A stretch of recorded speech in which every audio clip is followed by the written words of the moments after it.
Good morning, friends. Have a positive, successful day. നമ്മൾ ഇന്ന് ചർച്ച ചെയ്യാനിരുന്ന വിഷയം മറ്റൊന്നാണ്. എന്നിരുന്നാലും നമ്മുടെ വ്യൂവേഴ്സ് 3-4 പേര് ആവശ്യപ്പെട്ടു നമ്മൾ കുടുംബത്തെ പറ്റി ഒന്ന് സംസാരിക്കണമെന്നും പറഞ്ഞു. യെസ്, നാട്ടിൽ ഒത്തിരി കാര്യങ്ങൾ പുതിയത് വരുന്നുണ്ട് സംസാരിക്കാൻ പറ്റിയത്. പക്ഷെ എന്നാൽ ഇന്ന് നമ്മൾ സംസാരിക്കുന്നത് കുടുംബത്തെ പറ്റിയാണ്. കാരണം 2 പേർ ആവശ്യപ്പെട്ടു, നമുക്ക് അവരെ സംതൃപ്തിപ്പെടുത്തണം. നമ്മുടെ കൂടെ ഫോളോ ചെയ്യുന്നവരവർ. ഓക്കെ, പ്രിയമുള്ളവരെ, എന്താണ് കുടുംബം? ഞാൻ പറയും, ഒരു കുടുംബമാണ് ഒരു സ്റ്റേറ്റ്, ഒരു കുടുംബമാണ് ഒരു നേഷൻ. ഒരു നേഷൻ്റെ ഏറ്റവും പരിച്ഛേദിത ഘടകമാണ് കുടുംബം. കുടുംബമാണ് ഒരു ജില്ല ഉണ്ടാകുന്നത്, ജില്ല കുടുംബം, സംസ്ഥാനം ഉണ്ടാകുമ്പോൾ നേഷൻ, രാജ്യം ഉണ്ടാകുന്നത്. അപ്പോൾ കുടുംബമാണ് അടിസ്ഥാന ഘടകം അല്ലേ. അപ്പോൾ ഈ കുടുംബത്തിൻ്റെ മുമ്പോട്ടുള്ള പോക്കിൽ ഇപ്പോൾ കാലം ഒത്തിരിയേറെ തടസ്സങ്ങൾ സൃഷ്ടിച്ചുകൊണ്ടിരിക്കുകയാണ്. നമുക്കറിയാം, പണ്ട് കാലത്തൊക്കെ 3-4 പെൺപിള്ളേരുള്ള കുടുംബത്തിന് എല്ലാവരുടെയും ഒരു കാരുണ്യമുണ്ടായിരുന്നു. തോമസിന് 3 പെൺകുട്ടികളാണ്. അപ്പോൾ ഏത് കാര്യം വരുമ്പോഴും അയാൾക്കൊരു പരിഗണനയുണ്ട്. അല്ലേ, 3 പെൺകുട്ടികളെ പഠിപ്പിക്കണം, കല്യാണം ചെയ്ത് അയക്കണം, അങ്ങനെയൊക്കെ ഒത്തിരി ബാധ്യതകളുണ്ട് എന്നാണ് ഒരു 20 കൊല്ലം മുമ്പ്, 25 കൊല്ലം മുമ്പ് വരെ എൻ്റെ സഹോദരൻ 3 പെൺമക്കളുണ്ടായപ്പോൾ എൻ്റെ അമ്മ എപ്പോഴും പറഞ്ഞു കേൾക്കാം, എടാ നിനക്ക് 3 പെൺമക്കളാണ്, കരുതി ജീവിക്കണം എന്ന് പറയുന്നത് കേൾക്കാമായിരുന്നു. തീർച്ചയായിട്ടും ഇന്നിപ്പോൾ എന്താ സ്ഥിതി? അവരൊക്കെ വലിയ വലിയ ആളുകളായി. ഒരാൾ അമേരിക്ക, ഒരാൾ കാനഡയ്ക്ക് പോകുന്നു നിൽക്കുന്നു, ഒരാൾ പോളണ്ടിലാണ്, ശാസ്ത്രജ്ഞയാണ്, ചെറിയ ആളുകളൊന്നുമല്ല. അപ്പോൾ അതാണ് സ്ഥിതി. അപ്പം അതായിരുന്നു ഒരു 20 വർഷം മുമ്പ് വരെ. പെൺകുട്ടികൾ കുടുംബത്തിൽ കൂടുതൽ ജനിക്കുമ്പോൾ അതെല്ലാവർക്കും ഒരു ആൻസൈറ്റി ആയിരുന്നു. ഗുഡ് മോർണിംഗ് മിസ്, ആൻസൈറ്റി ആയിരുന്നു. ഇപ്പോൾ അത് മാറി. ഇപ്പോൾ ഏതാണെന്നറിയോ?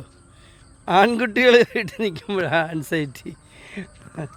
കാരണം അവർക്ക് അപ്രോപ്രിയേറ്റ് ആയിട്ടുള്ള പേരിനെ കിട്ടുന്നില്ല.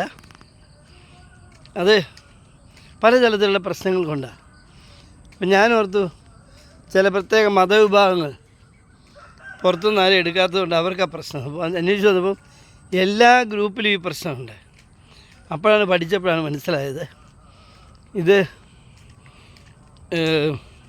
പെൺകുട്ടികളില്ലാഞ്ഞിട്ടല്ല വിവാഹം നടക്കാത്തത്, പെൺകുട്ടികൾക്ക് താല്പര്യമില്ലാത്തതുകൊണ്ടാണ്. ഒന്നാമത് എല്ലാ പെൺകുട്ടികളും പഠിച്ച് മുമ്പോട്ട് പോകുമ്പോൾ അവർക്ക് അതിനനുസരിച്ച ചിന്താധാരയുള്ള ആളുകൾ വേണം. നമ്മുടെ ഒരു ബോയ് ഇവിടെ വെൽ സെറ്റിൽഡാണ്, അതിനൊരു ഫാക്ടറി ഉണ്ട്, ഒരു കാറുണ്ട്, ഒരു ബംഗ്ലാവുണ്ട്. അവൻ വിവാഹം ആലോചിക്കുമ്പം അവൻ്റെ ഡിമാൻഡ് എന്താ? അവൻ്റെ ഭാര്യ അവൻ്റെ കൂടെ നിൽക്കണം, ജോലി ചെയ്യണം, നാട്ടിൽ വേണമെങ്കിൽ ജോലി ചെയ്യാം, ഇങ്ങനെയൊക്കെയാണ്. പക്ഷെ പെൺകുട്ടികൾക്ക് അങ്ങനെയല്ല. അവരുടെ ഡ്രീം അതങ്ങ് പൊങ്ങിപ്പോയി, അവർക്ക് അതങ്ങ് കയറിപ്പോയി. എനിക്ക് കഴിഞ്ഞ ദിവസം ഒരു അനുഭവം ഉണ്ടായത്, ഒരു ചാർട്ടേഡ് അക്കൗണ്ടൻറ്റിന്, ഒരു മിഡിൽ ഈസ്റ്റ് ജോലിയിൽ ചാർട്ടേഡ് അക്കൗണ്ടൻറ്റിന് കല്യാണം ആലോചിച്ചിട്ട് നടക്കുന്നില്ല. പെൺകുട്ടികൾക്ക് ഇഷ്ടമാണ് കാര്യം, പക്ഷേ അവർക്ക് യൂറോപ്പിലേക്ക് വരണം, US വരണം, ഇംഗ്ലണ്ടിലേക്ക് വരണം എന്ന് പറയുമ്പം കല്യാണം നടക്കുന്നില്ല. ചാർട്ടേഡ് അക്കൗണ്ടൻ്റെ സ്ഥിതി ഇതാണെങ്കിൽ മറ്റുള്ളവരുടെ കാര്യം പറയണം. അപ്പോൾ കാലത്തിനൊത്ത് പോവുക എന്നുള്ളതാണ് ഒരു കാര്യം. രണ്ടാമത്, നമ്മൾ സ്ത്രീകൾ അടുക്കള ജോലി ചെയ്യേണ്ടവരും, അവൾ ജോലി കഴിഞ്ഞ് വന്നിട്ട് അടുക്കളയിൽ കയറണം, നമുക്ക് കഞ്ഞിയും കറിയൊക്കെ ഉണ്ടാക്കി തരണം, നമ്മൾ കസേര ഇരുന്നുകൊണ്ട് ചായ തരൂ എന്ന് ചായ തരണം. ആ കാലം കഴിഞ്ഞു എന്ന് വിചാരിച്ചാൽ ഈ പറഞ്ഞ പ്രശ്നമൊക്കെ സോൾവ് ചെയ്യാൻ പറ്റും. പ്രശ്നങ്ങൾ സോൾവ് ചെയ്യണമെങ്കിൽ നമ്മൾ മുന്നിട്ടിറങ്ങണം. നമ്മുടെ ഫാമിലി തന്നെ തിങ്കിങ് മാറ്റണം, തോട്ട്സ് മാറ്റണം. പെൺകുട്ടി എന്ന് പറഞ്ഞാൽ അവൾ അടുക്കളപ്പണി ചെയ്യാനുള്ള ആളാണ്, അവളാണ് തുണി അലക്കേണ്ടത്, അവർ തുണി ഉണക്കി തരേണ്ടത്. അത് കഴിഞ്ഞാൽ അവൾ ജോലിക്കും പോകണം. നമ്മൾ നാട് ഭരിക്കും, നാട്ടുകാരെ ഭരിക്കും, ക്ലബ്ബിൽ പോകും.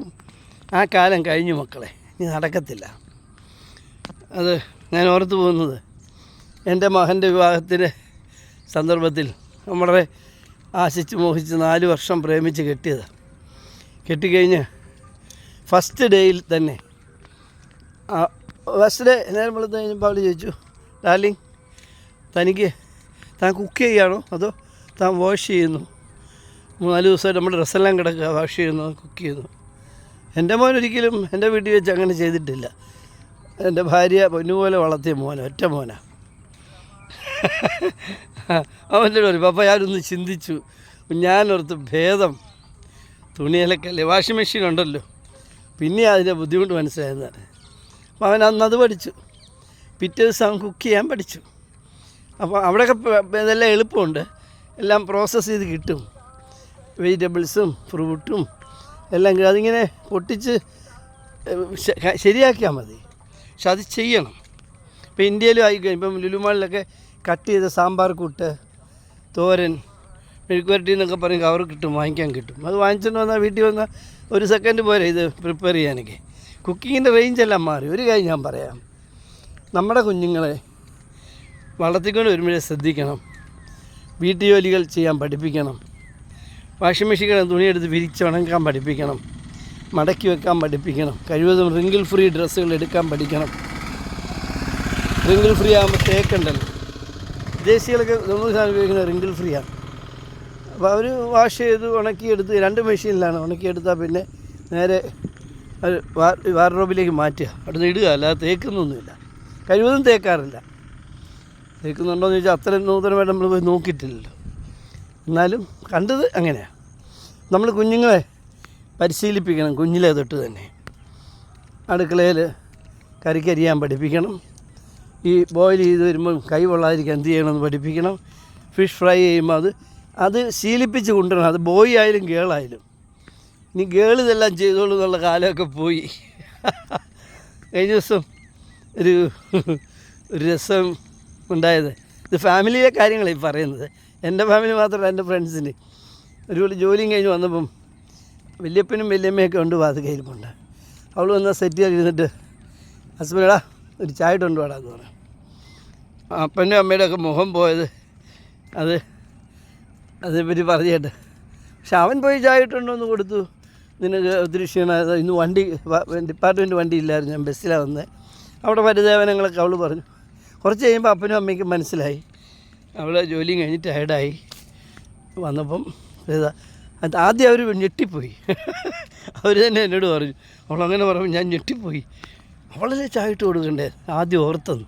അങ്ങനെയല്ല, 2 പേരും എല്ലാം ചെയ്ത് പഠിക്കണം. നമ്മുടെ കുടുംബത്തിൽ നിന്ന് തുടങ്ങണം. അതുപോലെ സ്ത്രീകളെ ബഹുമാനിക്കാൻ പഠിപ്പിക്കണം, അവളെ ആദരിക്കണം. അല്ലാതെ ഇനി മുമ്പോട്ട് പോകാൻ പറ്റത്തില്ല. പുരുഷന്മാരെന്ന് പറഞ്ഞാൽ മേധാവിത്വമൊക്കെ കഴിഞ്ഞു. അതൊക്കെ പണ്ടേ ദൂരെ കളയേണ്ടതായിരുന്നു. ഞാൻ എൻ്റെ ഭാര്യയെ വിളിക്കുന്നത് എന്താണെന്നറിയോ? അവിടെ പേര് ആലീസ് എന്നാണ്, ഞാൻ ആലിച്ച എന്നാണ് വിളിക്കുന്നത്. എന്താണെന്നറിയോ? അവിടെ അപ്പൻ അവളെ വിളിച്ചിരുന്ന പേരതാണെന്ന് എനിക്കറിയാം. അപ്പം ഞാൻ അലിച്ചെന്ന് വിളിക്കുമ്പോൾ അത് അവളിലൊരു പോസിറ്റീവ് എനർജി ക്രിയേറ്റ് ചെയ്യുന്നത് ഞാൻ കാണുന്നുണ്ട്. അങ്ങനെ നമ്മളങ്ങനെയല്ലേ വേണ്ടത്. നമ്മുടെ പാർട്ട്ണറെ ബഹുമാനിക്കാൻ സ്നേഹിക്കാൻ നമുക്ക് കഴിയുമ്പോഴാണ് നമ്മുടെ കുടുംബം ക്രമപ്പെടുന്നത്. Good morning miss. നമ്മളെപ്പോഴും ചിന്തിക്കേണ്ടുന്നൊരു കാര്യം, നമ്മുടെ കുഞ്ഞുങ്ങൾ സമൂഹത്തിൽ ഇറങ്ങി എങ്ങനെ പെരുമാറുന്നത് നിങ്ങൾ വാച്ച് ചെയ്തിട്ടുണ്ടോ? നിങ്ങളെങ്ങനെ വീട്ടിൽ പെരുമാറുന്നു അതുപോലെ. അപ്പോൾ നിങ്ങളുടെ വീട്ടിലൊരു അതിഥി വരികയാണ്, അവരെ എങ്ങനെ നിങ്ങൾ സ്വീകരിക്കുന്നു? ഒരു നല്ല പുഞ്ചിരിയോട് സ്വീകരിക്കുന്നു, വരൂ ഇരിക്കൂ. നിങ്ങൾ യാത്ര ചെയ്ത് വരികയാണ്, നിങ്ങൾ ചായ കുടിച്ചോ, കാപ്പി കുടിച്ചോ, വെള്ളം എടുക്കട്ടെ എന്നൊക്കെ ചോദിക്കുകയല്ലേ? നമ്മുടെ ഒരു കൾച്ചറാണ് അത്. ഈ കുട്ടികൾ കണ്ടു പഠിച്ചാലോ അവരത് തന്നെ ചെയ്യും. മറിച്ച് ശല്യങ്ങൾ വരുന്നുണ്ട് എന്നും പറഞ്ഞ് ആദ്യം പറയുന്നു, പിന്നെ കാണുമ്പോൾ ഭയങ്കര അഭിനയം. അങ്ങനെ ചെയ്താൽ ആ കുഞ്ഞുങ്ങൾ നശിച്ചു പോകും കേട്ടോ. അവർ പറയുന്നതാ, ശല്യങ്ങൾ വരുന്നുണ്ട്. കഥക് തുറന്നു കഴിഞ്ഞാൽ പിന്നെ ഭയങ്കര സ്നേഹപ്രകടനമാണ്. ഈ കുഞ്ഞുങ്ങൾ ഇത് രണ്ടും കണ്ടുകൊണ്ടിരിക്കുക. ആ കുഞ്ഞുങ്ങളെ നിങ്ങൾ നശിപ്പിക്കുകയാണ്. അവർ സമൂഹത്തിൽ അതേ ട്രിക്ക് ഉപയോഗിക്കും, അവൻ തകർന്നു പോകും. ഓക്കെ, അപ്പം കുടുംബത്തിൽ കൂട്ടായുള്ള പ്രാർത്ഥന വേണം, കൂട്ടായൊരു ജീവിതം വേണം. Father or mother should be a model. എന്നുവെച്ചാൽ അപ്പം മരിക്കുന്ന വീടുണ്ട്, അപ്പം മരിച്ചു പോയ വീട് കാണും, അമ്മ മരിച്ചപ്പോൾ ആരായാലും ഒരു മോഡലായിരിക്കണം. Should be a model for the words. അങ്ങനെ ആയിരിക്കണം. അപ്പോൾ അവർ അതുപോലെ ബിഹേവ് ചെയ്യും. ഒരു കാര്യമുണ്ട്, ഇപ്പോൾ തന്നെ നമ്മുടെ പെൺകുട്ടികളോട് ചോദിച്ചു, കഴിഞ്ഞ ദിവസം ഒരു സർവേ നടത്തിയപ്പം കിട്ടിയത്, കല്യാണം കഴിക്കണ്ട, വേണ്ട, ഞങ്ങൾക്ക് ഫ്രീഡം വേണം, ഞങ്ങൾക്ക് യാത്ര ചെയ്യണം, എനിക്ക് കാശ്മീരിൽ പോകണം, ഡൽഹി പോകണം.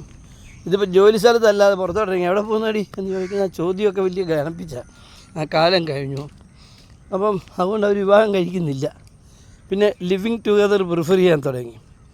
ഇതിനെയൊക്കെ ഓവർകം ചെയ്യേണ്ടത് നമ്മൾ കുടുംബസ്ഥരായിട്ടുള്ള ആളുകളാണ്. നമ്മുടെ പെരുമാറ്റം കൊണ്ടാണ്. ഇതുകൊണ്ട് മോശമൊന്നുമില്ല, നല്ലതാണെന്നുള്ള ബോധ്യം യുവാക്കൾക്ക് ബോധ്യപ്പെടണം. ആ രീതിയിൽ നമ്മൾ തന്നെ ജീവിച്ചു തുടങ്ങണം. നമ്മുടെ കുടുംബത്തിൽ അതൊരു കുടുംബം ഇമ്പമുള്ളതായിരിക്കും. ഇമ്പമുള്ളതാണ് കുടുംബം. അപ്പം നമ്മൾ എപ്പോഴും ഒരു കാര്യം, നിങ്ങളുടെ മുഖത്ത് എപ്പോഴും ഒരു പുഞ്ചിരി ഉണ്ടായിരിക്കണം. നിങ്ങളുടെ ഉള്ളിൽ മാത്രം സ്നേഹം വെച്ചിട്ട് ഒരു കാര്യമില്ല.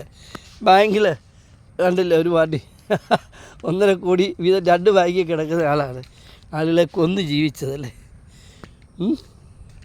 സെബാസ്റ്റ്യൻ്റെ കാര്യം പറയുന്നത് എന്താ കഥയല്ലേ. നിങ്ങളുടെ ബാങ്ക് അക്കൗണ്ടിൽ കിടന്നിട്ട് വല്ല കാര്യമുണ്ടോ? നിങ്ങളുടെ സ്നേഹം ഉണ്ടായിട്ട് വല്ല കാര്യം പ്രകടിപ്പിക്കണം. അതിൻ്റെ ഉദാഹരണം ഞാൻ പറയാം. ഞാൻ ഒരു ട്രെയിനിങ് കോഴ്സിൽ പങ്കെടുത്ത് വരുമ്പോൾ അവിടെ ഒരു ഇന്ത്യ ട്രെയിനിങ് ആയിരുന്നു. പങ്കെടുത്ത് വരുമ്പോൾ അവിടെ പറഞ്ഞൊരു കഥയാണ്. എറണാകുളത്ത് സംഭവിച്ചതാണ്. അമ്മയും മോളും TV കണ്ടുകൊണ്ടിരിക്കുക. അപ്പം പകുതിയായപ്പം മകളുടെ പഠന സമയമായി. നീ പോയി പഠിക്കാൻ പോട്ടിയെന്ന് പറഞ്ഞു. അപ്പോൾ അവൾ പറയും, മമ്മി ഈ സീനൊന്ന് കഴിയട്ടെ. ഇല്ല, നീ പോടി. ബലമായിട്ട് ആ കൊച്ചിനെ ഓടിച്ചു മുകളിലോട്ട് വിട്ടു. അമ്മ ബാക്കി സിനിമ കണ്ടു. അത് കഴിഞ്ഞ് കയറി ചെന്നപ്പോൾ എന്താ, അവൾ ഹാങ് ചെയ്ത് നിൽക്കുക. ഇപ്പോൾ കെട്ടിത്തൂങ്ങി. എന്താ കാര്യം? ആ ഒരു സീൻ അങ്ങ് അനുവദിക്കേണ്ട കാര്യമുള്ളായിരുന്നു. നമ്മൾ വാശി കുഞ്ഞുങ്ങളുടെ അടുത്ത് എടുക്കരുത്. നമ്മൾ 10, 30, 40, 50 വയസ്സായവരായി ഡീൽ ചെയ്യുന്നത്. അപ്പോൾ നമുക്ക് ഒത്തിരി എക്സ്പീരിയൻസ് ഉണ്ട്. കൊച്ചു കുഞ്ഞുങ്ങളെന്ന് പറഞ്ഞാൽ 5 വയസ്സ് 6 വയസ്സുള്ള കുഞ്ഞിന് എവിടെ എക്സ്പീരിയൻസ്? അവർക്ക് ഒന്ന് എനിക്ക് വേണം എന്ന് പറയുക, അതിന് വാശി പിടിക്കുക. അതേ ഉള്ളൂ. അതിനറിയാം. എന്നാൽ അതൊന്ന് ചാഞ്ഞും ചെരിഞ്ഞും പോകണം. അത് ഇന്ന് വേണ്ട, എനിക്ക് നാളെ കിട്ടിയാലും മതി എന്നാൽ കുട്ടിയെ തോന്നുന്ന നമ്മൾ പറഞ്ഞു കൊടുത്താൽ അതിനറിയില്ല. അപ്പോൾ അങ്ങനെ വാശി പിടിക്കരുത്. കുഞ്ഞുങ്ങളോട് ഇടപെടുമ്പോഴെപ്പോഴും സ്നേഹവും കരുണയുമായിരിക്കണം മുമ്പിൽ നിൽക്കേണ്ടത്. ഓക്കെ. അപ്പോൾ നമ്മൾ പറഞ്ഞു വന്നത്, നമ്മളെ കുട്ടികളോടാണേലും